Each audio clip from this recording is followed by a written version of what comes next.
오늘은 성경 속 기근의 역사 시리즈 9번째인데요. 이제 구약에 있었던 대기근을 지나 예수님이 오신 이후 신약시대의 기근을 살펴볼 시간입니다. 특히 신약의 기간 중에 초대 교회 시대에 있었던 기근에 대해서 함께 나누겠는데요. 이 시대의 기근에 대해 알아보면서 마지막 환란의 시대에 교회가 무엇을 준비해야 하고 성도가 어떻게 재정을 훈련해야 하며 교회가 어떻게 헌금을 사용해야 될지에 대해서 함께 나누겠습니다. 초대교회사를 알 수 있는 신약성경을 보면 이 시기에 대표적으로 두 번의 기근을 성경에서 찾아볼 수가 있습니다. 먼저 하나는 사도행전에 기록된 아가보의 기근 예언이고요. 다른 하나는 예수님이 말씀하신 예루살렘 성 파괴의 시기입니다. 예수님의 이 말씀은 이중적인 예언으로 마지막 때 환란을 의미하기도 하지만 예수님이 십자가에 못 박혀 죽으신 지 한 세대도 되지 않아서 이 말씀이 성취되게 되는데요. 그럼 먼저 사도행전에 기록된 아가보의 기근 예언을 보겠습니다. 먼저 이때의 시대적 상황을 보면 오순절 성령 강림 이후 예루살렘에는 빠르게 예수님을 믿는 사람들이 늘어났지만 바리새파와 사두개파 등 유대인의 핍박도 만만치가 않았어요. 결국 AD 34년경 스테반 집사가 예루살렘에서 공회로부터 돌을 맞아 순교를 했고요. 기독교인들에 대한 유대교의 그 대대적인 박해가 가해지면서 이때 기독교인들은 박해를 피해서 고향을 떠나지 않을 수가 없었는데요. 이들은 시리아, 터키, 로마 등으로 퍼져나가서 프톨레미우스 왕조 시대 이후 다시 유대인 디아스포라가 크게 확대되는 계기가 됩니다. 사실 이거는 이제 유대인 디아스포라라기보다는 기독교 디아스포라라고 할 수가 있죠. 또 19절 말씀을 보면 어떤 성도들은 베니게와 그로보와 안디옥과 같은 도시들과 섬으로 흩어졌습니다. 그리고 그들은 그 지역에 가서 복음을 전했는데요. 각 지역의 회당에 있었던 유대인들에게만 말씀을 전했어요. 아무래도 유대인들은 문화와 언어적인 여러 가지 면에서 공감대가 있었기 때문에 흩어진 성도들이 그들에게 복음을 전하기가 더 쉬웠을 텐데요. 20절을 보면 그루보, 그러니까 바나바의 고향이죠. 구르보와 지금의 아프리카인 그 리비아 지역인 구레네에서 온 어떤 사람들이 안디옥에 왔는데 거기에서 이방인들인 헬라인에게도 예수 그리스도의 복음을 전하기 시작했다라고 이렇게 사도행전을 말씀하고 있습니다. 유대 지역에서만 살았던 유대인들은 감히 상상할 수도 없었던 일들을 이방 땅에 살았던 사람들이 지금 하고 있는 거죠. 또 21절을 보시면 주의 손이 그들과 함께 하심에 수많은 사람들이 믿고 주께 돌아오리라 라고 이렇게 되어 있는데요. 안디옥은 지금의 터키에 속한 이방인의 땅이었습니다. 유대인들은 전 세계 어딜 가나 선민의식을 가지고 있었기 때문에 자기들만의 독특한 종교적 삶의 방식을 고수했던 사람들이었고요. 그래서 자기들만 구원받지 이방인들에게 구원은 없다라고 이렇게 생각을 했어요. 그런데 어떤 일이 벌어졌나요? 아프리카에서 온 어떤 사람들, 지중해의 한 섬에서 온 몇몇의 사람들이 유대인들의 이런 선민의식을 전혀 생각하지 않고 대도시인 안디옥에 와서 이방인이든 아니든 상관없이 모든 사람에게 복음을 전하기 시작했던 겁니다. 그리고 수많은 사람들이 복음을 믿고 주님께 돌아오게 됐는데요. 여기서 수많은 사람들, 이 수많은 사람들에 해당하는 영어 번역은 A great number of people 이라고 되어 있는 걸 보면 그 도시 전체에 엄청난 변화가 시작되었지 않았나 이렇게 짐작해 볼 수가 있습니다. 그리고 이 예루살렘 교회에서는 이 소문을 듣고 바나바를 파견해서 바나바와 바울은 안디옥 교회 사람들의 믿음을 더욱 성장시켰습니다. 그때 선지자들이 예루살렘에서 안디옥에 이르니 그 중에 아가보라고 하는 한 사람이 일어나 성령으로 말하되 천하에 큰 흉년이 들리라 하더니 글라우디오 때에 그렇게 되니라. 여기서 아가보라는 선지자의 이름은요, 히브리식으로 메뚜기라는 뜻을 가지고 있는데요. 성경에서 메뚜기, 황충은 사실 기근을 의미하죠. 아가보는 성령에 의해서 천하에 큰 흉년, 곧 기근이 있을 것이라고 예언을 했습니다. 여기에서 천하라는 오이쿠메네라는 헬라어는 거주하는 땅, 세상이라는 뜻을 가지고 있어서 당시 로마 제국의 영향권 안에 있던 지역을 말하는데요. 특히 아가보가 예언한 이 흉년은 팔레스타인 지역에서 아주 극심했던 것으로 성경학자들은 말을 하고 있습니다. 그런데 아가보는 이 흉년이 언제 있을 건지 사실 밝히지 않았고요. 다만 아가보가 한 예언이 글라우디오 때에 성취되었다라고 사도행전의 저자 누가는 밝혀주고 있는데요. 다시 말해서 아가보 선지자가 글라우디오 때에 세계적인 흉년이 들 것이라고 말을 한 것이 아니라 언젠가 세상에 큰 흉년이 들 것이라고 예언을 했고요. 그것이 글라우디오 때 어느 재임 기간에 성취가 됐다라는 것입니다. 아가보 선지자의 예언이 언제 이루어졌는지를 보기 위해서 바울의 사역 연대기를 함께 비교해서 추정해 보면요. 갈라디아서 2장 14년 후에 바나바와 함께 디도를 데리고 예루살렘에 올라갔더니 라는 문구가 있습니다. 거짓 형제들 때문이라고 나오죠. 이것은 바로 할례 문제 때문에 예루살렘에 갔다는 이야기고요. 이때를 예루살렘 공의회에 참석한 때로 성경학자들은 봅니다. 그럼 예루살렘의 공의회는 언제 있었냐? 바로 AD 49년에 있었어요. 그럼 언제부터 이제 14년이냐라는 것에 대한 의견이 나뉘는데요.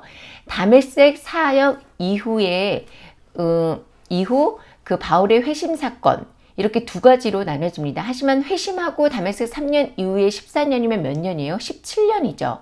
그리고 예수님의 십자가 사건을 33년으로 보면 공의의 49년에서 17년을 빼면 32년이 되게 됩니다.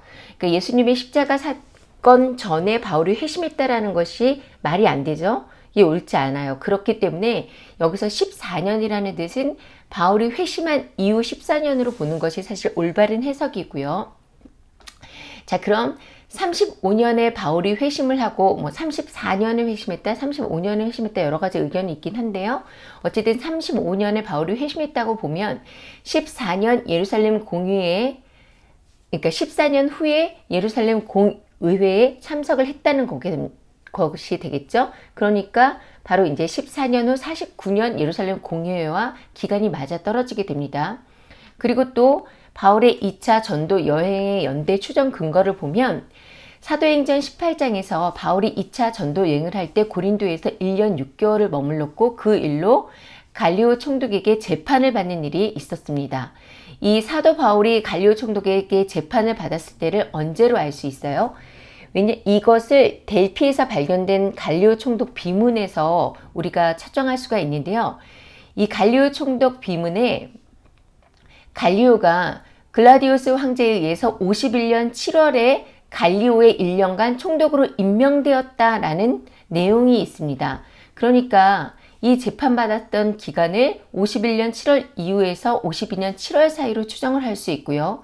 또 바울이 고린도에서 아굴라와 브루스길라를 만났는데 이 사람들이 로마에서 추방당해 고린도로 왔다고 말씀하고 있기 때문에 글라디우스 황제의 유대인 추방령이 내려진 49년 로마를 떠나 고린도로 왔다라는 것을 우리가 생각해 볼 수가 있죠. 그래서 연대를 수정해 보면 바울의 2차 전도 여행은 50년에서 52년 정도에 이루어졌다라고 이렇게 볼 수가 있는 겁니다. 그러면 이 글라디우스 황제가 AD 41년에 로마 황제에 등록을 해요. 보통 이제는 역사에서는 클라디우스 황제라고 말을 하고 있고요. 역사가들의 기록을 보면 이 클라디우스의 통치 기간에 여러 가지 이유로 인해서 사실 재난과 기근이 계속해서 있었다라고 이렇게 증거되고 있는데요. 아가보가 예언한 천하의 기근이 들 것이라고 예언한 때는 바울이 바나바와 안디옥에서 1년간 공동 목회를 한 이후라고 성경에 기록되어 있으니까 아마 AD 44년에서 45년 사이 어느 날이었을 거라고 이렇게 추정을 할 수가 있습니다. 실제로 이 클라우디우스 황제의 시대의 그 기근은 로마의 역사가 타시투스와 로마의 저자 헤시어스 그리고 유대인 역사가 요시푸스 교회의 역사가 유세비우스 그리고 글라디우스 연대기에서 각각 모두 찾아볼 수가 있는데요. 글라디우스 연대기를 보면 글라디우스의 통치 후 5년에서 8년 사이 그 중동 지방, 그러니까 팔레스타인에 아주 큰 기근이 들었다라고 적혀 있고요. 또 유세비우스의 역사서를 보면 그 기근 중에 많은 유대인들이 죽었다라고 기록되어 있습니다. 또 요세푸스는 유대 고대사에서 이 기근에 대해서 큰 기근이라고 부르고 있고요. 예루살렘에서는 대단히 이 기근이 심각해서 수많은 사람들이 굶어 죽었다라고 기록되어 있습니다. 또 다른 문서를 보면요. 그레데나, 서머나, 밀레도, 키오스, 그리고 사모나 등지에서 지진이 발생했다라는 기록도 있고요. 또 이때 아데아벤의 헬레네 여왕이 예루살렘에 와서 그 가난하고 굶주린 사람들을 구호하기 위해서 이집트로부터 곡물을 보냈다라는 기록도 남아 있습니다.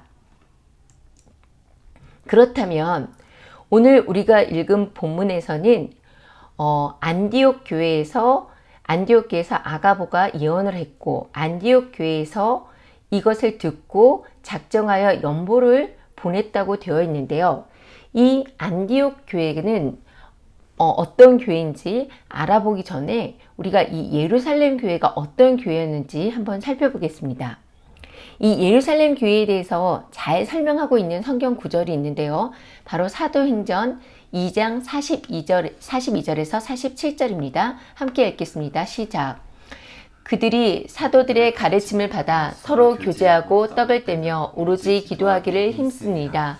사람마다 두려워하는데 사도들로 말미암아 기사와 표적이 많이 나타나니 믿는 사람들이 다 함께 있어 모든 물건을 서로 통용하고 또 재산과 소유를 팔아 각 사람의 필요를 따라 나눠주며 날마다 마음을 같이하여 성전에 모이기를 힘쓰고 집에서 떡을 떼며 기쁨과 순전한 마음으로 음식을 먹고 하나님을 찬미하며 또 온 백성에게 칭송을 받으니 주께서 구원받는 사람을 날마다 더하게 하시느니라. 아멘. 우리가 지금 함께 읽은 이 본문을 통해서 우리가 알 수 있는 예루살렘 교회의 특징이 몇 가지 있죠. 첫 번째 42절. 그들이 사도들의 가르침을 받아. 예루살렘 교회는 먼저 사도들을 통해서 하나님의 말씀이 선포되는 교회였다라는 것을 알 수가 있습니다. 사도들은 예수 그리스도의 죽으심과 부활을 가르쳤고요. 죄인들이 회개해서 예수 그리스도를 믿으면 구원을 받을 수 있다라고 선포를 했습니다. 오순절 베드로 사도가 선포한 가르침이 2장 36절과 38절에 나와 있는데요. 함께 읽겠습니다. 너희가 십자가에 못 박은 이 예수를 하나님이 주와 그리스도가 되게 하셨느니라. 베드로가 이르되 너희가 회개하여 각각 예수 그리스도의 이름으로 침례를 받고 죄사함을 받으라. 그리하면 성령의 선물을 받으리라. 아멘. 이 선포된 말씀을 기꺼이 받아들인 사람들은 침례를 받았고요. 그날에 3,000명이 늘었다라고 성경은 말씀하고 있는데요. 그러니까 사도들의 말씀이 선포되고 그 말씀의 선포로 인해서 성령의 선물을 받아 사람이 급하게 아주 늘어난 교회가 바로 예루살렘 교회였다라는 거죠. 그리고 두 번째, 또 예루살렘 교회는 서로 교제하고 떡을 떼며 오로지 기도하기에 힘쓰는 교회였습니다. 예루살렘 교회에 모인 3,000명이 넘는 사람들은 출신도 학벌도 달랐지만요. 십자가 복음을 중심으로 모였고 46절, 성전에 모이기를 힘쓰고 성령 안에서 교제했습니다. 또 떡을 떼며, 여기서 떡을 뗀다라는 말은 음식을 나누어 먹는다라는 말도 되지만요. 성찬식을 거행했다라는 뜻도 됩니다. 사도행전 20장 7절에 보면 안식 후 첫날에 우리가 떡을 떼려 하여 함께 모였더니 라고 되어 있는데 이 말은 주일날 성찬식을 거행하려고 함께 모였다라는 말이죠. 그리고 세 번째, 또 예루살렘 교회는 물건을 서로 통용하고 재산과 소유를 팔아서 각 사람의 필요에 따라서 나눠주는 교회였습니다. 사도행전 4장 32절에서 35절 함께 읽겠습니다. 자, 성도들이 서로 물건을 믿는 무리가 한 마음과 한 뜻이 되어 모든 물건을 서로 통용하고 자기 재물을 조금이라도 자기 것으로 하는 이가 하나도 없더라. 사도들이 큰 권능으로 주 예수의 부활을 증언하니 우리가 큰 은혜를 받아 그 중에 가난한 사람이 없으며 이는 밭과 집이 있는 자는 팔아 그 판 것의 값을 가져다가 사도들의 발 앞에 두매 그들이 각 사람의 필요에 따라 나눠줌이라. 아멘. 자, 이것을 보면요. 이 당시 예루살렘 교회는 모두 서로 물건을 통용하고 있는 사람들이 그것을 팔아서 가져오고 없는 사람들에게 그것을 필요에 따라 나누어주고 나누어 함께 썼다라고 되어 있는데요. 이것을 우리가 유무상통의 삶이라고 합니다. 유무상통이라고 하는 말은요. 있는 것과 없는 것은 서로 통한다라는 뜻인데요. 있는 사람은 자기의 있는 것을 내어놓고 없는 사람은 그 내어놓은 것을 필요에 따라 사용했다라는 것을 이르는 말입니다. 우리가 읽은 이 본문의 그 유무상통에 대해서 잘못 해석하고 있는 그 해방신학과 종말론적 이단주의자들의 해석이 있습니다. 여러분, 그러니까 어떤 사람들은 초대교회의 성도들이 예수님께서 곧 재림하신다고 믿고 예수님께서 재림하시면 새로운 세상이 되는데 이 세상에 집이나 밭이 무슨 소용이 있겠는가 생각해서 다 팔아서 교회에 가지고 왔다라고 이렇게 생각을 해요. 그래서 이것을 이제 그러니까 종말론적 이단주의자들이 이것을 갖다가 이용을 했죠. 그래서 당시에 우리나라도 그렇고요. 많은 해외에서도 이런 일들이 일어났습니다. 모든 재산을 다 교회에 바치게 하고 교회에서 어떤 공통으로 이렇게 생활을 한다고 하고 재림의 날짜를 갖다 예언하면서 그 날을 갖다가 기다리고 그런데 실제 그 일이 벌어지지 않았어요. 그 일이 일어나지 않았죠. 그런데 교회는 그 성도들한테 받은 그 재산을 가지고 교회에 이제 그 목사가 다 가지고 없어지고 이런 일들이 일어났다는 거예요. 그런데 실제로 우리가 이 초대교회사를 잘 살펴보면요. 이 예루살렘 교회, 이 초대교회는 이런 극단주의적 종말론을 가지고 이판사판으로 사는 사람이 없었다는 것입니다. 그런데 이 말씀을 교묘하게 이용한 이단들이 이제 예수님 다시 오는데 무슨 소용이 있냐. 다 팔아서 교회에 바치라. 이렇게 말을 한다는 거죠. 그런데 초대교회의 이 유무상통의 삶은 가진 재산을 다 팔라는 것이나 이 세상의 삶의 터전을 없애버리라는 말이 아니라는 거예요. 또 많이 가진 사람들의 것을 빼앗아서 가난한 사람에게 나눠주면 공평한 사회가 될 것이라는 이런 해방신학주의, 그러니까 사회주의와는 절대적으로 구분되어지는 것이 이 사도행전의 유무상통의 뜻입니다. 이 사도행전에 나와 있는 이 유무상통, 우리가 읽은 이 4장 32절에서 35절에 나와 있는 이 예루살렘 교회의 유무상통은요, 강제성이 전혀 없고 자발성이었다라는 거예요. 이게 아주 큰 차이점이죠. 그리고 또 한 가지, 초대교회의 유무상통의 삶은 게으르고 힘든 일을 하기 싫어서 남에게 도움만 받으면서 살려고 하는 사람들에게까지 피난처를 주고 도움을 주라는 것이 아니었습니다. 이 예루살렘 교회의 유무상통의 삶은 내 이웃을 내 몸과 같이 사랑하라는 예수님의 그 명령에 대한 사랑의 실천이었고, 자발적인 믿음의 행동으로 여유가 있어서 남는 것이라든지 필요가 없는 것이든지 또 자기가 가진 것을 팔아서 내어놓고 자기의 것을 자기의 것이라고 하지 않고 함께 나눠 쓴 절대적으로 순종하는 삶이었다라는 거죠.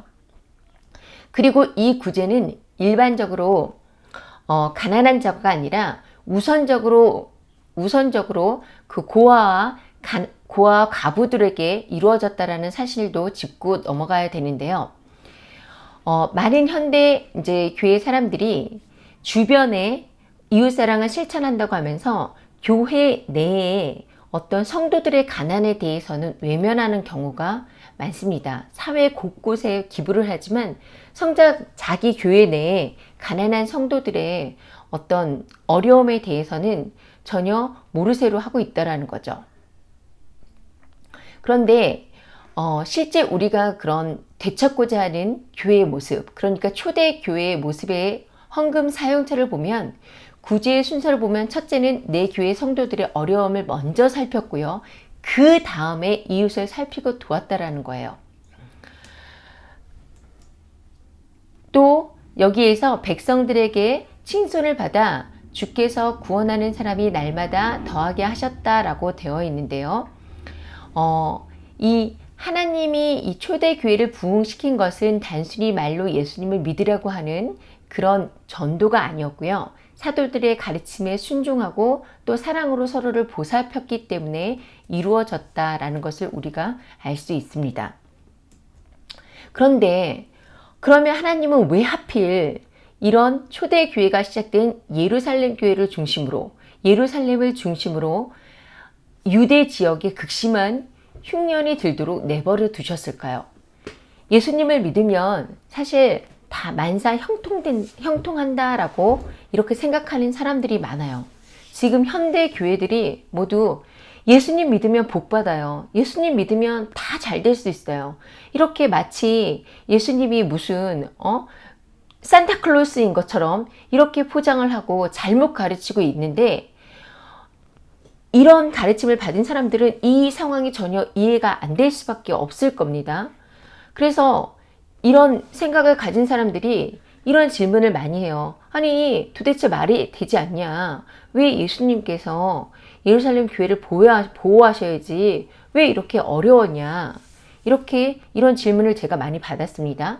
그런데 우리가 구약 시대에 있었던 기근의 역사 속에서 보았듯이 전쟁과 재난, 기근은 분명히 하나님의 백성을 돌이키기 위해서 사용하시는 채찍이고요. 심판이죠.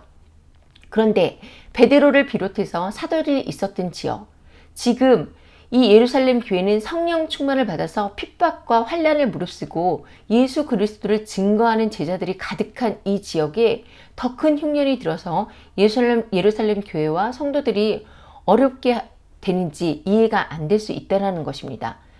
하지만 당시에 하나님이 선택한 민족인 유대인들, 이 유대인들 대부분이요, 예수님을 받아들이지 않았고요. 심지어 예수님을 못 박았죠. 그리고 유대교인들의 박해로 인해서 기독교인들은 엄청난 핍박을 받게 됩니다. 그런데 하나님이 선택하신 이 유대인들에게는 계속해서 하나님이 이 채찍하고 심판이 이루어졌다라는 거예요. 그러면 불공평하지 않냐? 왜 유대인들만 심판하셔야지 예수님을 믿기 시작한 이 예루살렘 교회에 핍박이 있고 이런 환난이 있을 수 있냐? 이렇게 생각할 수 있죠. 하지만 하나님이 선택한 그 백성에게도 역시 어떤 핍박을 통해서 믿음의 연단을 이루기를 원하시는데요. 그 믿음의 성장을 더욱더 가져가게 하신다라는 것입니다. 그리고 만약 이때 이 박해가 있지 않았다면 하나님이 선택한 민족인 그 대부분의 그 유대인들, 그리고 예수님을 이 당시에 믿었던 예루살렘 교회 사람들은 이방으로 흩어지지 않았을 거예요. 이 유대인들, 그러니까 유대교의 박해로 인해서 흩어진 기독교인들은 이방 선교의 기틀이 되게 되죠. 그래서 하나님은 박해라는 이 환난을 통해서 땅끝까지 이르러 내게 증인이 되라고 하신 지상 명령의 길을 사실 여셨고요. 예루살렘 교회의 기근을 통해서 또 이방인 교회와 유대인 교회의 연합, 또 환난 중에 교회가 해야 할 일을 훈련시키면서 이것을 통해서 성도의 믿음이 더욱더 자라나게 하셨는데요. 당시에 예루살렘 교회가 먼저 이렇게 기근에 처하게 되니까 사실 이제 안디옥 교회에서 이 예루살렘 교회를 돕게 됩니다. 우리가 본문 29절과 23절을 함께 읽겠습니다. 제자들이 각각 그 힘대로 유대에 사는 형제들에게 부조를 보내기로 작정하고 이를 실행하여 바나바와 사울의 손으로 장로들에게 보내니라. 자, 제자들이 각각 그 힘대로 유대에 사는 형제들에게 부조를 보내기로 작정하고 이를 실행하였다라고 되어 있습니다. 먼저 안디옥 교회는 선지자의 말을 허투루 듣지 않고 이 선지자, 아가보 선지자가 기근이 있을 거라는 얘기를 듣자 즉각적으로 반응을 했어요. 이들은 각각 그 힘대로 유대에 사는 자신의 형제들에게 부조를 보내기로 작정했다라고 이렇게 말씀하고 있습니다. 여기에서 부조로 번역된 이 헬라어 디아코니아는 봉사와 성교인이라는 뜻을 가지고 있고요. 또 힘대로에서의 힘은 이 헬라어 유포레오라는 단어로 넉넉하다, 풍성히 가지다라는 의미가 있어서 안디옥 교회는 흉년을 맞이한 예루살렘 교회에 각자의 그 형편에 맞게 자발적으로 넉넉함과 풍성함으로 섬김을 결심하고 이것을 실행하여 보냈다라는 것입니다. 그런데 사실은 이 안디옥 교회가 생겨난 지 겨우 몇 해 안 되는 그런 때였고요. 이런 이방 교회가 예루살렘 교회를 생각해서 부조를 보낸다는 게 사실 쉬운 일은 아니었는데요. 초대교회 당시 세계에서 가장 큰 도시는 로마였고요. 두 번째는 이집트, 그리고 세 번째는 그러니까 두 번째가 이집트의 알렉산드리아라는 도시였죠. 그리고 세 번째는 바로 이 시리아의 안디옥이었습니다. 이 안디옥은요, 동방의 여왕이라고 이렇게 명칭을 가질 정도로 아름답고 화려한 도시였는데, 이 안디옥은 헬라 시대 셀루쿠스 왕조의 수도로 아시아와 유럽을 잇는 주요 상업 도시였고요. 또 교통의 요충지였어요. 그리고 안디옥 교회는 최초의 이방인 중심 교회였죠. 안디옥 교회는 셀피우스 산에 이렇게 둘러싸여져 있는데요. 이 셀피우스 산에 보면 동굴들이 상당히 많습니다. 이 동굴에 들어가 보면 허리를 이렇게 굽히고 간신히 들어갈 수 있는 통로와 그 길이가 4km 정도 되는 아주 비밀 통로들이 이렇게 있는데요. 이 좁은 곳을 지나가면 넓은 공간이 나와요.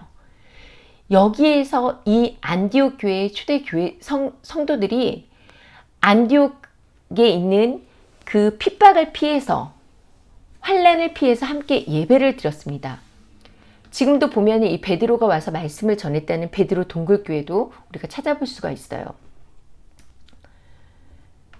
그런데 이 안디옥 교회는요, 주의 손이 함께 하시는 교회였습니다. 그래서 수많은 사람들이 믿고 돌아왔던 교회죠. 그리고 이곳에서 보면은 비로소 그리스도인들이라는 일컬음을 받게 되었다라는 말이 있는데요. 이 안디옥 교회가 어떤 교회인지 우리가 사실 이 본문을 통해서 알 수 있거든요. 이 특징들을 살펴보면요. 먼저 안디옥 교회는 하나님의 말씀을 가르치고 배우는데 헌신된 교회였습니다. 또 세상과 구별된 교회였고요. 바나바와 사울이 함께 1년 동안 이 안디옥 교회 성도들을 가르쳤을 때 사람들이 이들을 크리스찬이라고 불렀다라고 이렇게 기록되어 있습니다. 이 크리스찬이라는 단어는요, 사실 그리스도에게 미친 사람이란 뜻이에요. 지금은 우리가 뭐 크리스찬이라는 단어를 교회에 다니는 사람들에게 일상적으로 사용을 하고 있지만 이 당시에 이 말은 명예로운 뜻이 아니었습니다. 헬라인들이 냉소적으로 이 예수님을 믿는 사람들을 불러서 사용한 말로 경멸적인 용어였어요. 근데 성도들을 조롱하고 비아냥거리기 위해서 부른 건데요. 왜 사람들이 안디옥 교회 성도들을 예수에 미친 사람이라고 이렇게 부르면서 조롱했을까요? 왜요? 달랐기 때문이죠. 이 안디옥 교회 사람들은 다른 유대 교인들 그리고 일반 그 우상 숭배하는 헬라인들과 전혀 달랐기 때문입니다. 왜 달랐어요? 예수님을 믿고 변화됐기 때문에. 예수님을 믿어도 일반 다른 사람들과 전혀 구별되지 않는다면 놀림을 당하거나 핍박을 받지 않아요. 여러분이 지금 구원을 받았다. 지금 나 교회에 다닌다. 내가 집사다. 장로다. 권사다. 이런데 세상 사람들과 똑같이 살면서 전혀 비난을 받지 않고 핍박이 없다. 여러분, 이러면 여러분의 신앙을 좀 점검해 보셔야 돼요. 사람들은 정말 예수님을 진실하게 믿는 사람들에게 이렇게 말합니다. 왜 너만 유별나게 그래? 다른 사람들 교회 다녀도 전혀 유나 떨지 않는데 너 도대체 왜 그러니?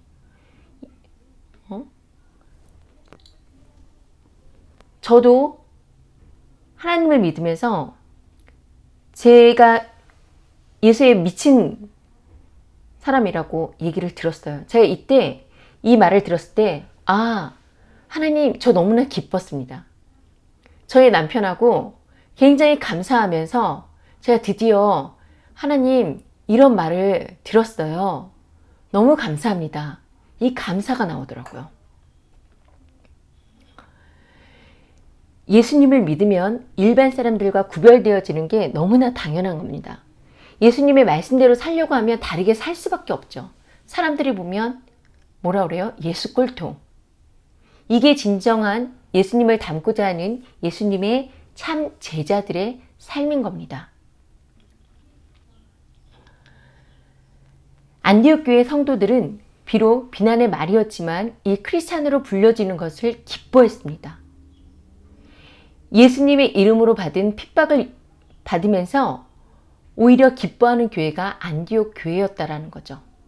또 안디옥 교회는요, 우리가 오늘 읽은 본문처럼 형제를 도울 줄 아는 교회였어요. 나만 잘 먹고 잘 살면 돼, 이런 교회가 아니었다라는 거예요. 다른 교회의 어려움을 돕는 교회였다라는 거죠. 그래서 가난한 예루살렘 교회를 위해서 구제 헌금을 전달하는데요. 이들은 먼저 예수님을 믿은 그 예루살렘 교회로부터 받은 그 은혜를 잊지 않았습니다.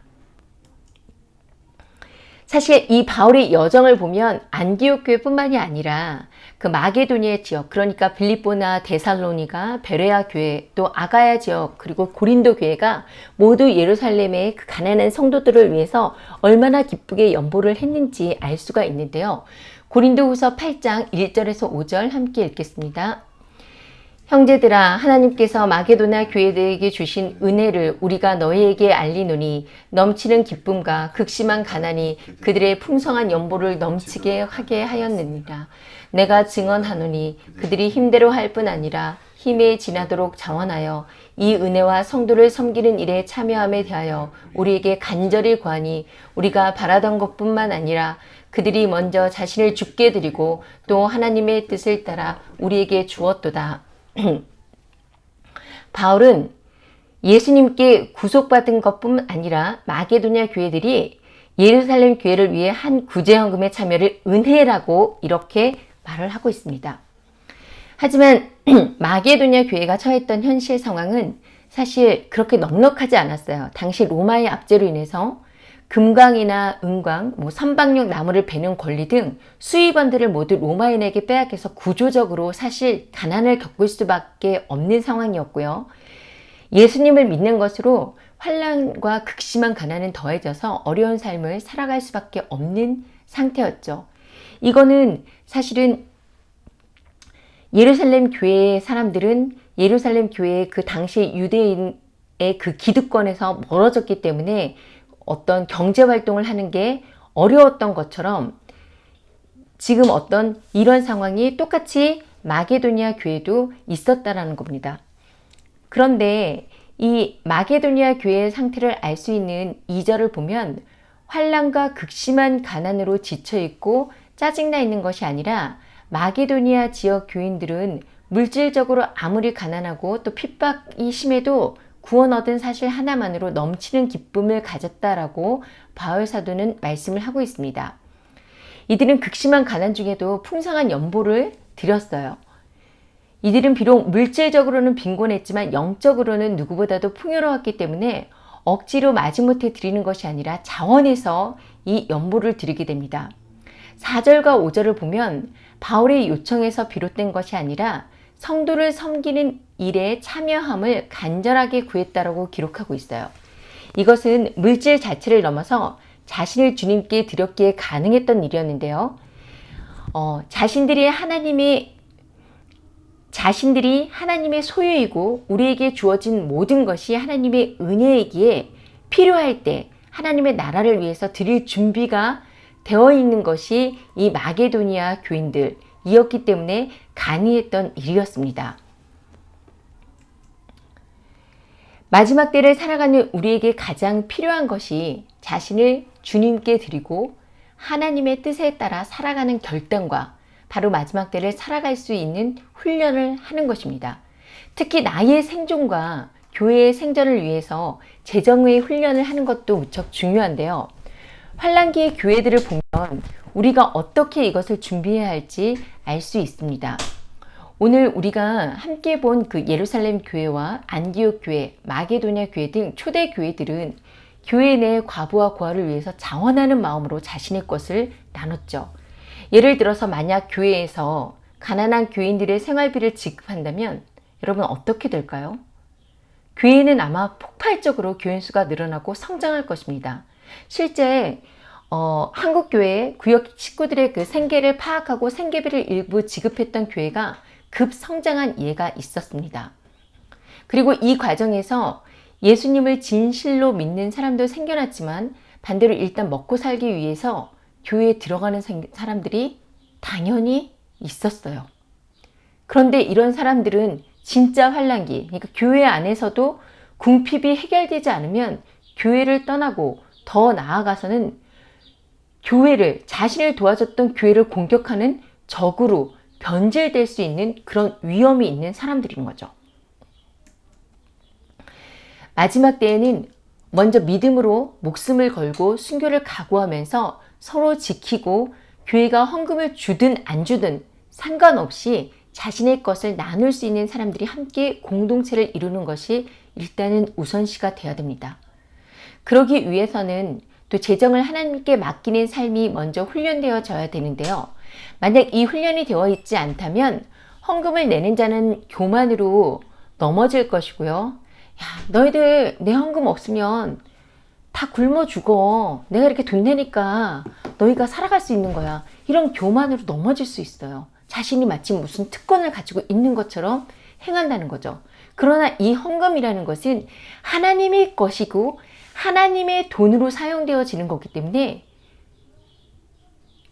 교만한 자는 절대 교만으로 헌금을 드려서는 안 되는 것입니다. 그리고 또 헌금을 받는 사람들은 불신이 생겨서 떨어져 나가는 일이 생겨날 수 있는데요. 교회에서 헌금을 받아서 생활했던 사람들이 교회도 어려워져서 헌금이 점점 줄어들고 생활비가 들면 불만이 생기고, 아 이거 뭐야, 겨우 이거밖에 안 줘? 이거 갖고 어떻게 살아? 에이, 교회도 별거 없네. 아이 뭐야, 저 사람들을 더 많으면서 더 많이 줘야지. 이런 생각을 하면서 믿음에서 떨어져 나가요. 이런 현상이 이미 초대교회 내에도 있었습니다. 그래서 바울은 데살로니가 교회에 편지하면서 교회 내에서 일할 수 있음에도 일하지 않는 게으름에 대해서 이야기를 했고요. 또 야고보 선지자들은 재물을 쌓아두려는 그 만몬의 우상에 대한 부자들에게 너희 재물은 썩었고 너희 옷은 좀 먹었으며 너희 금과 은은 녹이 슬었으니 이 녹이 너희에게 증거가 되며 불같이 너희 살을 먹으리라. 너희가 말세의 재물을 쌓았다라고 경고했습니다. 그럼 또 이 야고보 선지자는요. 어떤 무엇을 경고하냐면 1장 27절에서 이렇게 경고하죠. 하나님 아버지 앞에서 정결하고 더러움이 없는 경고는 곧 고아와 가부를 그 환난 중에 돌보고 자기를 지켜 세속에 물리지 아니하는 그것이라 라고 이렇게 말씀하시면서요. 하나님 앞에 더럽혀지지 않는 경건이 제사나 어떤 종교적 행위가 아니고 실질적으로 고아와 가부를 환난 중에 돌보고 자신을 세상으로부터 흠없이 지키는 것이라고 이렇게 말씀을 하고 있습니다. 그럼 누구든 가난한 사람이면 돌보는 것이냐? 아니에요. 자신이 속한 교회 공동체가 우선시가 되어야 됩니다. 공동체 중에 하나님이 허락하신 사람들, 하나님이 지키라고 하신 사람들을 돌보는 거예요. 그리고 또 재정에 관한 훈련은 먼저 돈이라는 것이 철저하게 필요하면 하나님이 공급하시고 필요 없으면 주시지 않는 것이라는 것을 깨달아야 하는데요. 환난기 때 이 재정에 관한 훈련이 된 사람들은 나의 것을 나누어 준다는 마음이 아니고 하나님으로부터 온 것을 함께 나눈다는 자원하는 마음을 가진 사람들입니다. 그러니까 내가 사용한 이 재물이 없어지는 것이 아니라 하늘의 창고에 쌓이는 그 영적 원리를 깨닫고 그것을 실천하는 사람들인데요. 여러분, 하나님이 여러분의 재정을 허락하지 않으시면 그 재정은 하루아침에 없어져요. 욥을 보세요. 하루아침에 모든 걸 잃었죠. 또 요즘 은행을 믿을 수 있습니까? 은행 하루아침에 파산합니다. 믿고 은행에 돈을 맡겨도 하루아침에 휴지 조각이 될 수 있어요. 어차피 세상의 돈은 다 없어진다는 거예요. 그 누구도, 어떤 부자도 단 한 푼도 하늘나라로 가지고 갈 수 있는 사람이 없죠. 그런데 환난을 준비하는 성도들은 이 재정이 부어질 때 환난에 대비해서 남은 것을 그냥 막 사용하는 것이 아니라 하나님이 뜻하는 누군가를 위해서 사용되어질 수 있도록 준비를 하는 것입니다. 그래서 공동체를 위해서 내가 필요한 것 위에 나머지 것을 내놓고 이런 행동을 하는데, 그런데 여러분 한번 생각해 보세요. 내가 누군가를 위해서 나에게 좀 남는 것, 나에게 필요 없는 것을 우리 교회에, 내가 속한 교회에, 공동체에 다 내놓았어요. 그럼 사람들이 저 사람 정말 대단해, 이렇게 칭찬만 할까요? 칭찬만 받을 수 있을까요? 사실은 도움을 받으면서도 속으로 욕하는 사람들이 더 많은 게 현실이에요. 생각해 보세요. 여러분, 간단한 예로, 이게 정확히 매치가 될지는 모르겠어요. 외국에 사는 사람이 오랜만에 친척과 친구들을 보기 위해서 귀국을 합니다. 아마 여기저기에 줄 선물을 막 준비를 하겠죠. 꽤 큰 목돈이 들어갈 거예요. 그런데 받는 사람들에게는 사실 그냥 과자 몇 개, 영양제 몇 개, 별 볼 일 없는, 사실 별 필요도 없게 느껴질 수 있다라는 거예요. 아니, 겨우 이런 선물을 줘? 아니, 외국에서 살면서 좀 그래도 오랜만에 오는데, 명품 지갑이라도 하나 사와야 되는 거 아니야? 이렇게 생각할 수도 있다라는 거예요. 그러니까, 여러분,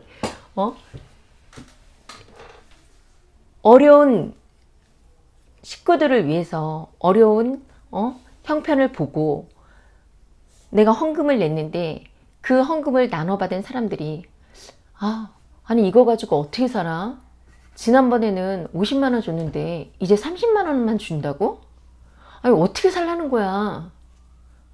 이렇게 오히려 도움을 받으면서도 욕하고 불만을 토하고 그리고 이제 더 나아가서 더 이상 저 사람에게는 나올 게 없다 싶으면 금방 하이에나처럼 다른 사람에게 막 아양거리면서 추악한 모습을 하는 것이 바로 인간이라는 것입니다. 이런 것을 경험할 수도 있어요. 그런데 그럼에도 불구하고 재정의 주체가 누군지를 깨닫고 이것이 훈련된 사람은 이건 원래 내 돈이 아니었어. 이거 하나님이 주신 돈이야. 하나님의 것이니까 내 의가 아닌 하나님의 뜻에 따라 사용을 했다면 그것은 없어지는 것이 아니라 하늘의 창고에 저축되어야 된다라는 것을 이걸 깨달은 사람들은요. 그냥 그 사람들이 불평불만을 토하든 말든 그런 거에 신경 쓰지 않습니다. 왜요? 나의 재물은 하늘에 쌓였고 하늘의 상급 하나님께서 아시기 때문이죠. 그런데 이 하나님이 주신 돈을 받고도 감사함이 없이 이렇게 불평과 불만을 토한 사람들은요. 하나님이 반드시 징계하십니다. 이것이 바로 영계의 원리예요. 그래서 이미 우리는 우리는 어떤 세계적으로 어떤 팬데믹도 경험을 했고요. 또 지금 어떤 여러 가지 상황상 우리가 굉장히 어려워질 것이라는 것을 알 수가 있습니다. 이미 감시와 통제 사회에 이루어졌고요. 또 백신을 맞이하는 정부의 제안을 거절할 때 받아야 되는 불이익과 핍박을 당하기도 합니다. 또 2달 가까이 도시 정체가 봉쇄됐던 어떤 상하이 전쟁으로 인한 고립, 전 세계적인 인플레이션을 지켜보면 이제 짐승의 시스템이 그 본 모습을 드러낼 때와 계시록의 예언된 그 기근과 재난을 대비하기 위해서 어떤 비상 물품과 식량을 준비하는 것이 마지막 때 기근과 환난을 말씀하신 그 예수님의 말씀을 믿는 것이고 또 믿기에 행동으로 옮기는 것이 진짜 믿음이라는 것이죠. 또 이렇게 공동체를 이루었다면 환난기 때 피를 나는 내 부모 형제처럼 그 공동체 가족을 책임질 수 있어야 하고 서로를 지키기 위해서 여러분 반드시 환난기 때 지하교회 공동체 일원으로서 알아야 되는 것이 있어요. 그것이 바로 철저한 보안 의식입니다. 서로를 지키기 위해서 이 보완해야 된다는 것을 깨닫지 못하면요, 서로를 위태롭게 만들 수가 있어요.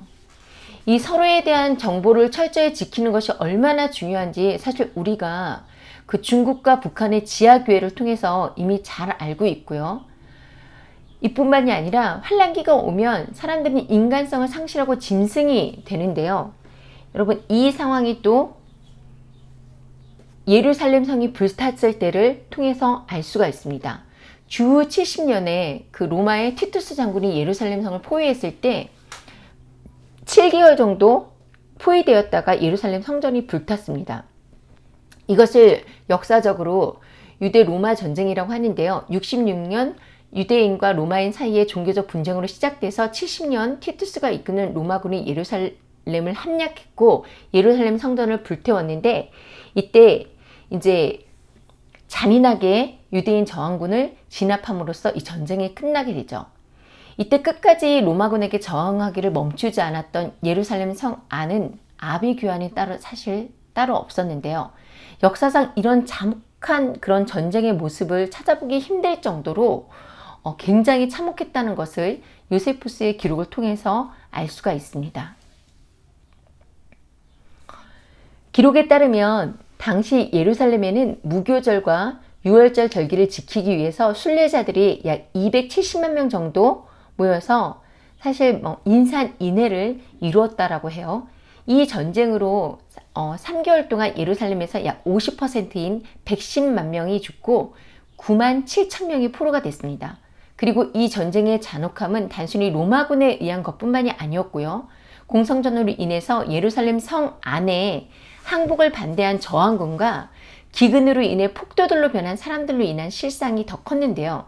그 참상을 기록한 요세푸스의 유대 전쟁사 일부를 보면요.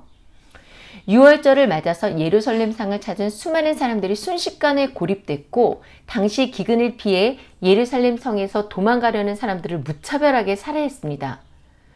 또 성의 모든 출구가 봉쇄되어서 기근이 더욱 심해지자 지붕 위에 굶어 죽은 여자들과 아이들이 가득 찼고요. 길에는 노인들이 가득했습니다. 결국 전염병이 돌고 죽은 사람들의 악취로 견딜 수 없게 되자 시신을 그냥 성 밖에 계곡으로 던져버렸어요. 성 안의 주민들은 금화를 삼키고 탈출한다는, 성 안의 주민들이 이제 기근을 피해서 금화를 삼키고 탈출한다는 소문이 이제 로마군에게 또 퍼지니까 이 로마군과 강도들은요, 금을 얻기 위해 투항하러 겨우 성을 빠져나온 이 유대인 탈취자들의 배를 가르고 내장을 뒤졌는데요. 어떤 때는 하루에 2,000명이 고통스러운 죽음을 당했다라고 기록되어 있습니다. 또 당시에 그 예루살렘의 참상을 그대로 보여주는 이야기가 바로 자신의 아이를 먹은 여인의 이야기인데요. 유월절을 보내기 위해서 예루살렘에 와 있다가 전쟁과 기근으로 발이 묶인 이 부유하고 훌륭한 집안 출신인 마리아라는 이 여인은요, 굶주림 속에서 매일 쳐들어와서 먹을 것을 빼앗아가는 이런 약탈자들에 대해서 분노해서 자신의 젖먹이 어린아이를 품에 안고 이렇게 말했습니다. 불쌍한 아가야, 전쟁과 기근과 혼란이 판치는 지금 내가 무엇을 위해 너를 지켜야 한단 말이냐. 살아남아서 로마의 지배를 받게 돼도 우리는 노예가 될 수밖에 없고, 또 그렇게 노예가 되기 전에 먼저 우리는 굶주림 때문에 죽게 된단다. 그런데 노예가 되거나 굶주림의 고통을 겪는 것보다 더 무서운 것이 저 폭도들이단다. 아가야, 이리 와서 엄마를 위한 양식이 되어주렴. 그리고 강도들에게 복수의 신이 되어주고 살아있는 자들에게 유대인의 고통을 증언해줄 이야기의 주인공이 되어주렴. 이렇게 말하고 마리아는 아이를 죽여서 불에 구워 절반을 먹은 뒤에 절반을 싸서 냄새를 맡고 달려드는 강도가 찾아와서 위협하자 그들에게 충분한 양을 남겨두었다고 대답하면서 남은 죽음을 보여줬습니다. 이것이 내 자식이다. 이런 일을 저지른 것이 바로 나다. 나도 이것을 먹었으니 너희도 먹어라. 이렇게 얘기를 했어요. 너무 끔찍한 이야기 아닌가요?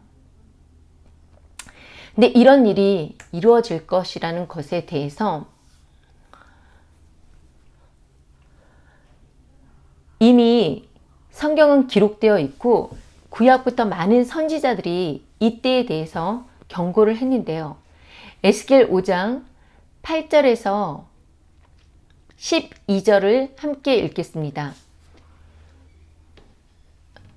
그러므로 나 주 여호와가 말하노라. 나 곧 내가 너를 치며 이방인의 목전에서 너에게 벌을 내리되 내 모든 가증한 일로 말미암아 내가 전무후무하게 내게 내릴지라.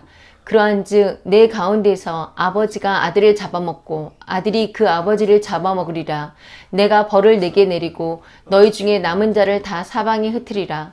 그러므로 나 주 여호와가 말하노라. 내가 나의 삶을 두고 맹세하오니 내가 모든 미운 물건과 모든 가증한 일로 내 성소를 더럽혔은즉 나도 너를 아끼지 아니하며 긍휼을 베풀지 아니하고 미약하게 하리라. 너희 가운데서 3분의 1은 전염병으로 죽으며 기근으로 멸망할 것이요 3분의 1은 너희 사방에서 칼에 엎어질 것이며 3분의 1은 내가 사방에 흩어버리고 또 그 뒤를 따라가며 칼을 빼리라. 아멘. 예수님의 말씀이 또 예수님의 말씀으로도 경고되어지고 예언되어졌죠. 마태복음, 누가복음 다 이 예수님이 예루살렘의 멸망을 예언했습니다. 그리고 정확하게 성취되어졌어요. 그것이 바로 우리가 본 그 요세푸스에 기록된 유대 고대사의 내용입니다. 여러분 66년 로마가 처음으로 예루살렘을 침공했을 때 침공을 하다가 로마의 내부 사정으로 인해서 철수를 하게 돼요. 이때 이스라엘의 그 강경 반란군들이 추격해서 로마군을 격퇴하고 승리에 들떠서 자축하면서 기뻐했습니다. 그런데 이때 예수님이 하신 말씀, 너희가 예루살렘 군대에게 에워싸이는 것을 보거든 그 멸망이 가까운 줄 알라. 그때 유대에 있는 자들은 산으로 도망갈 것이며 성내에 있는 자들은 나갈 것이며 촌에 있는 자들은 그리로 들어가지 말지어다 라고 하신 그 말씀을 기억한 사람들이 있었습니다. 바로 예루살렘에 있는 초대 기독교 공동체였는데요. 그들은 예루살렘을 벗어났어요. 유세비우스의 교회사를 보면 당시 예루살렘 교회는 과격한 열심당원들이 이끄는 정치적 메시아 대망 사상을 거부했고 당연히 거부했겠죠. 메시아를 믿었으니까요. 십자가에 돌아가셨던 그 부활하신 예수 그리스도를 믿으면서 재림의 신앙을 가지고 있었습니다. 그렇기 때문에 예수님의 말씀대로 살아가기를 최선을 다했던 이 예루살렘 교회는 당시 예수님이 하셨던 말씀을 로마군이 공격했을 때, 예루살렘 성을 포위했을 때 바로 기억하고 따랐다는 것입니다. 그래서 예루살렘을 떠나서 요르단 동편에 있는 페트라로 피신했다는 것을 이 유세비우스의 기록을 통해서 알 수가 있고요. 또 요세푸스는 유대 전쟁사에서 예루살렘이 그렇게 황폐해지고 비참해진 요인들 중 가장 큰 요인이 바로 거짓 선지자의 거짓 예언 때문이라고 증거합니다. 그 당시에 예루살렘의 반란군들은 백성을 속이기 위해서 자칭 선지자들을 매수했고요. 자칭 선지자들, 거짓 선지자들이죠. 이들은 예루살렘을 돌아다니면서 하나님께서 여러분을 성전으로 올라오라고 명령하셨습니다. 성전에 모이세요. 여러분들이 성전에 올라가면 여러분은 그곳에서 기적적으로 구원받게 될 것입니다. 이렇게 거짓으로 막 외치면서 희망을 주어서 유대인들의 탈출을 막았다라는 것입니다. 사람들은 최후의 순간에 하나님이 개입하셔서 이 예루살렘 성이 구원을 받게 될 것이라고 기대를 했고요. 그런데 이런 기대와 달리 예루살렘 성과 성전은 예수님의 말씀처럼 로마 군대에 의해서 철저하게 유린당하고 무너지게 된 거죠. 성경의 많은 예언들이 예수님의 초림 또는 예수님의 재림을 분명하게 구분지어서 말하고 있으나 또 많은 경우에는 초림과 재림에 관한 내용이 섞여서 이중적 관련으로 이렇게 표현되고 있습니다. 예를 들어서 마태복음 24장이나 누가복음 21장, 이것은 분명히 AD 70년에 닥칠 예루살렘의 멸망, 역사적으로 일어났죠. 이것에 대한 예언과 세상 끝에 이 말 멸망의 징조들이 이중적으로 조명되어지고 있는데요. 왜냐하면 예수님이 복음서에서 예루살렘이 멸망을 예언하시면서 제자들에게 이는 주의 임하심과 세상 끝에 나타날 징조라고 이렇게 말씀을 하셨기 때문이에요. 그리고 또 누가복음 21장 35절에도 이날은 온 지구상에 거하는 모든 사람에게 임하리라고 말씀을 하셨고요. 또 마태복음에서도 이는 그때에 큰 환란이 있겠습니다. 창세로부터 지금까지 이런 환란이 없었고 후에도 없으리라 라고 이렇게 말씀을 하십니다. 그러니까 이 예루살렘의 멸망과 세상 끝날에 임할 징조를 오버랩시켜서 하신 말씀이라고 우리가 알 수가 있는데요. 예루살렘의 멸망에 관련된 예언인 예루살렘에만 국한된 것이 아니라 전 인류에게 임하게 될 종말의 예언과 전조이기도 하다라는 것입니다. 성경은 이미 마지막 때를 살아갈 성도들을 위해서 모든 것을 기록하고 있고 역사는 반복되어집니다. 이스라엘의 역사를 통해서 말씀하신 하나님의 말씀들이 지금도 적용되고 있다는 것인데요. 예수님의 말씀에 따라 예루살렘 성전이 로마에 의해 파괴되었듯이 예수님의 말씀에 따라 세상의 끝날 심판의 날이 반드시 올 것인데요. 지금 이 시대는 과거 어느 때보다도 성경에 기록된 모든 예언의 말씀들이 분명하게 한꺼번에 이루어져 가고 있습니다. 세계 곳곳에 큰 지진들이 빈번하게 일어나고 화산이 폭발하고 있고요. 민족과 민족의 분쟁이 있고 또 전 세계가 관여하고 있는 우크라이나와 러시아 전쟁이 진행되고 있습니다. 핵의 위험, 가뭄과 기근, 인본주의적 종교와 종교 지도자들의 탈락, 영적 무감각, 그리스도인들의 배도, 종교 통합, 전 세계적 경제 위기, 새로운 전염병의 위협 등 우리 눈앞에서 계시록의 말씀이 급속하게 이루어져 가고 있고요. 666 짐승의 시대가 현실적으로 도래했습니다. 앞으로 우리에게 일어날 일들은 이미 성경에 다 기록되어져 있어요. 하나님의 심판의 날은 누구도 알 수 없이 갑자기 찾아오지만 절대 예고 없이 오지는 않습니다. 하나님이 예고하시는 그 이유는 생명책에 기록된 사람들이 돌이키고 회개해서 준비할 수 있는 시간을 주시기 위함인데요. 오직 참된 믿음을 가진 사람만 이 환난을 준비할 수 있습니다. 그리고 이제는 정말 우리의 삶 전반에서 환난을 준비할 때입니다. 깨어있지 못한 사람들, 말씀을 들으려 하지 않고 가볍게 우습게 여기는 사람들, 거짓 선지자들에게 미혹된 사람들, 말씀을 듣고도 준비하지 않는 사람들은 게으른 종이고 참된 믿음의 소유자가 아닙니다. 성도 여러분, 시대를 분별하십시오. 적 그리스도와 거짓 선지자가 그리고 두 짐승, 이 영적 존재에게 지배받는 것으로 우리의 눈앞에서 지금 당장 우리가 이 두 짐승을 확인할 수 없죠. 그러나 지혜 있는 자, 하나님의 말씀을 경외하는 사람은 지금 우리가 이미 짐승 정부의 시스템에 들어가 있다는 걸 깨달았을 것이고 세상의 환난에서 주님이 부르시는 그날까지의 그 사명을 다하기 위해서 환난을 준비해야 된다는 것을 깨달았을 것입니다. 또 환난과 핍박을 통과하게 될 우리의 교회와 지체들을 위해서 생존품을 준비하고 점검하며 사용법을 익히고 주님의 공급을 체험하며 물질보다 하늘의 생명을 소중히 여기는 삶을 사시길 예수 그리스도의 이름으로 축복합니다.